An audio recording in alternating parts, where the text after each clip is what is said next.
Article देख रहे हैं। इस वक्त ना यूनुस के लिए बहुत बड़ी मुश्किल खड़ी हो गई है और यूनुस को अपने बचने का रास्ता नहीं दिख रहा है। यूनुस अब तरह तरह के तरीके निकाल रहे हैं कि किसी भी तरीके से जनता का ध्यान कहीं और मोड़ा जाए। अब इसी क्रम में आप देखेंगे इन्होंने सीधे सीधे भारत के ऊपर आरोप लगाया है। इन्होंने कहा है कि भारत हमें बर्बाद कर रहा है, बर्बाद करने की कोशिश कर रहा है। सिर्फ यही आर्टिकल नहीं बल्कि एक और आर्टिकल देखिए, जिस आर्टिकल में यूनुस ने ये आरोप लगाया है कि हम एक युद्ध वाले परिस्थिति में हैं। क्या सचमुच में भारत ने बॉर्डर में कुछ ऐसा कर दिया है जो बांग्लादेश की नकेल को कस रहा है? जानेंगे भारत ने ऐसा क्या किया है बॉर्डर में जो अब यूनुस को लेकर ऐसा माना जा रहा है कि यूनुस के लिए सारे रास्ते बंद होते हुए नजर आ रहे हैं। जियोपॉलिटिक्स में इस वक्त बहुत कुछ चल रहा है। बांग्लादेश के अंदर बड़ी उथल पुथल मची है। हमेशा की तरह CIS न्यूज नेटवर्क के इस एपिसोड में जानने को मिलेगा बहुत कुछ। आइए जानते हैं इन खबरों को विस्तार से। अल जजीरा की एक खबर को देख सकते हैं। इस वक्त दुनिया भर की मीडिया में एक ही पॉइंट डिस्कस हो रहा है और वो ये है कि बांग्लादेश में यूनुस सरकार का क्या होने वाला है। क्या यूनुस की गद्दी जाएगी या यूनुस की गद्दी रहेगी? बौखलाहट में यूनुस 2 दिनों से लगातार बैठक कर रहे हैं। जब पहली बैठक इन्होंने करी तो पहली बैठक के बाद इन्होंने कहा कि नहीं जी हम इस्तीफा नहीं देंगे। मीटिंग से पहले यूनुस की बांग्लादेश के आर्मी चीफ से मीटिंग हुई और आर्मी चीफ ने इन्हें समझाया कि तुम जो ये फैसले ले रहे हो ना, ये फैसले, तुम एक निर्वाचित सरकार नहीं हो जो फैसले ले रहे हो। जल्दी से चुनाव कराओ, निर्वाचन कराओ और जल्दी से कोई निर्वाचित सरकार आएगी वही लेगी फैसले। अब इसके बाद यूनुस को लगा कि उनके हाथ से गद्दी जा रही है। उन्होंने तुरंत से एक इक्का फेंका और कहा कि भाई मैं तो रिजाइन करने वाला हूँ। लेकिन यहाँ पर रिजाइन की बात करने के बाद भी देखा गया कि दबाव वैसा ही है। तब इन्होंने क्या किया, 2 आरोप लगाने शुरू किए। सबसे पहले तो एक बैठक बुलाई और बैठक में कहा कि हम एक बहुत बड़े संकट में हैं। कहा जा रहा है कि ठीक यही शब्द इस्तेमाल किए हैं यूनुस ने। और संकट कैसा? इन्होंने भारत की तरफ इशारा किया कि भारत की शक्तियां चाह रही हैं कि यहाँ पर बदलाव हो। और दूसरी बात इनका कहना ये है कि मैं तो चाहता था कि अपनी देख रेख में अच्छे से एक निष्पक्ष सरकार को ले आऊं, लेकिन ऐसा लगता है जैसे बाहरी शक्तियां हावी हो रही हैं। इन्होंने अपील करी कि आप लोग सब एक हो जाइए। अब ये क्या कर रहे हैं? ये खेल खेल रहे हैं और उस खेल में उनकी जनता को एक बार फिर से ये बरगलाने की कोशिश कर रहे हैं। पहली बात आप देखिए, भारत का नाम इन्होंने इस तरीके से लिया जैसे कि भारत इनके लिए कुछ बर्बाद कर रहा हो। इन्होंने पाकिस्तान के साथ दोस्ती करी। पाकिस्तान के साथ न सिर्फ दोस्ती करी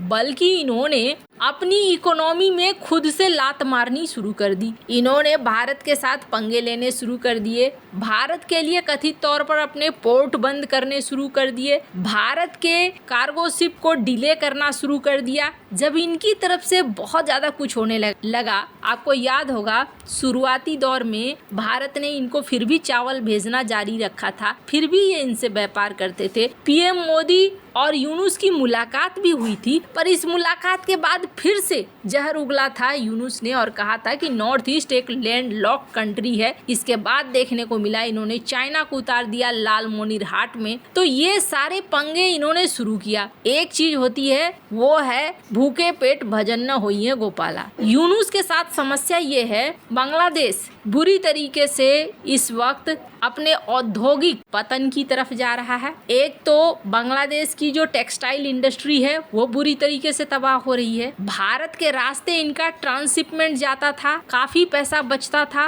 वो भी अब बर्बाद हो रहा है। कंटेनर शिप इनकी लाइन लगी हुई है। इसके अलावे इकोनॉमी में कोई बढ़त नहीं दिख रही है। फैक्ट्रियां बंदी की तरफ जा रही हैं। उसके ऊपर से ये भी देखने को मिल रहा है कि डोनाल्ड ट्रंप 2 चीजें, रिमिटेंस और टैरिफ को लेकर किसी भी देश के साथ बहुत कड़े हैं। इसमें बांग्लादेश भी पिस रहा है। इकोनॉमिक तौर पर कुछ भी ऐसा नहीं है जो बांग्लादेश के एक उज्जवल भविष्य को दिखाए। तो फिर बार बार इनके पंगे लेने से सिर्फ आम जनता के लिए संकट ही खड़ा हो रहा है। अब जब जनता इस बात को लेकर जाग रही है कि आप उलूल जुलूल डिसीजन ले रहे हैं, जैसे कहा जा रहा है कि चितगांव पोर्ट, इसको लेकर वहाँ के लोग कह रहे हैं कि आप बाहरी कंपनियों को इसका कॉन्ट्रैक्ट ना दे, लेकिन फिर भी कहा जा रहा है कि यूनुस ने बाहरी कंपनी को कॉन्ट्रैक्ट दिया। स्क्रीन पर आप देख सकते हैं इस आर्टिकल को। 41,000 कंटेनर अब यहाँ पर रुके पड़े हैं और बहुत सारे लोग, खास तौर पर इस ऑपरेशन को हैंडल करने वाले, वो कहा जा रहा है कि स्ट्राइक पर हैं। अब आप जरा सोचिए, इकोनॉमी की हालत खस्ता है,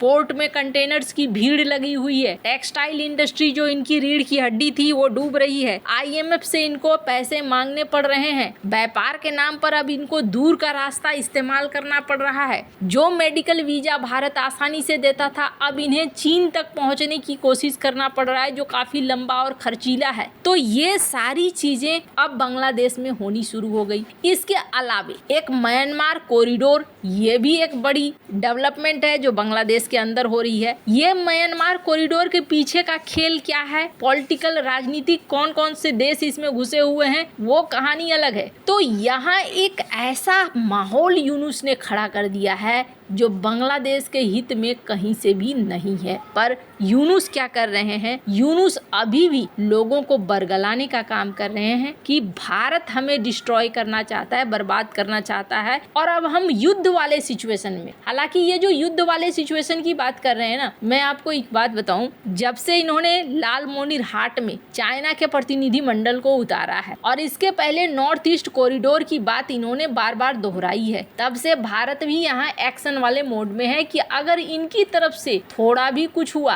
तो भारत इस बहुत गंदा वाला जवाब देने वाला है। अब ऐसा मैं क्यों कह रही हूँ, थोड़ा सा आप देखिए क्या क्या तैनात कर दिया है भारत ने सिलीगुड़ी कॉरिडोर को लेकर।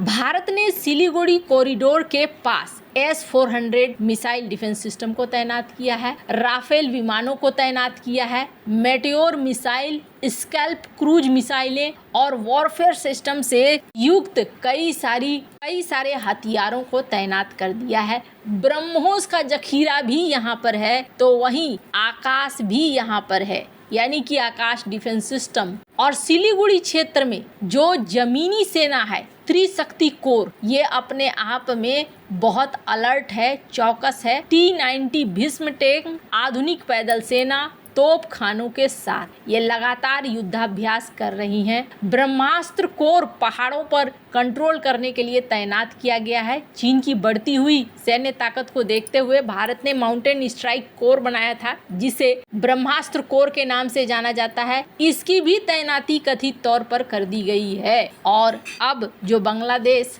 TB2 ड्रोन्स उड़ा रहा था भारत के बॉर्डर पर, उसके लिए भारत ने सारी तैयारियां करके यहाँ पर रखी हुई है। बांग्लादेश की तरफ से अगर थोड़ी भी गलती होती है तो वो उसे भारी पड़ सकती है। अब इस बीच एक बड़ी अजीब सी बात है, चाइना ने अपने दूतावास में एक नोटिस भेजा है और इस नोटिस में अपने लोगों को कहा है कि बांग्लादेश के अंदर दुल्हन नहीं खरीदना और न ही शादी करना है। एक अजीब सा ये नोटिस है, लेकिन यहाँ पर इस वक्त दिया गया है। हालांकि चीन में ये देखा जाता है चूंकि महिलाओं की संख्या बहुत कम है, जिसकी वजह से बहुत सारे चीनी बाहरी देशों में दुल्हन तलाशते हैं। अब ये ऐसा क्यों किया गया है, तो कहा जा रहा है कि मानव तस्करी वगैरह से रिलेटेड कुछ इशू है, जिसकी वजह से चाइना इस तरीके के नोटिस जारी कर रहा है। अब आने वाले समय में यूनुस टिकते हैं या जाते हैं, आने वाले 2-4 दिन बहुत महत्वपूर्ण है। आपको क्या लगता है इन सब मामले में, आपकी क्या राय है, कमेंट कर जरूर बताएं। जल्द मिलते हैं अगले वीडियो में नई खबर के साथ।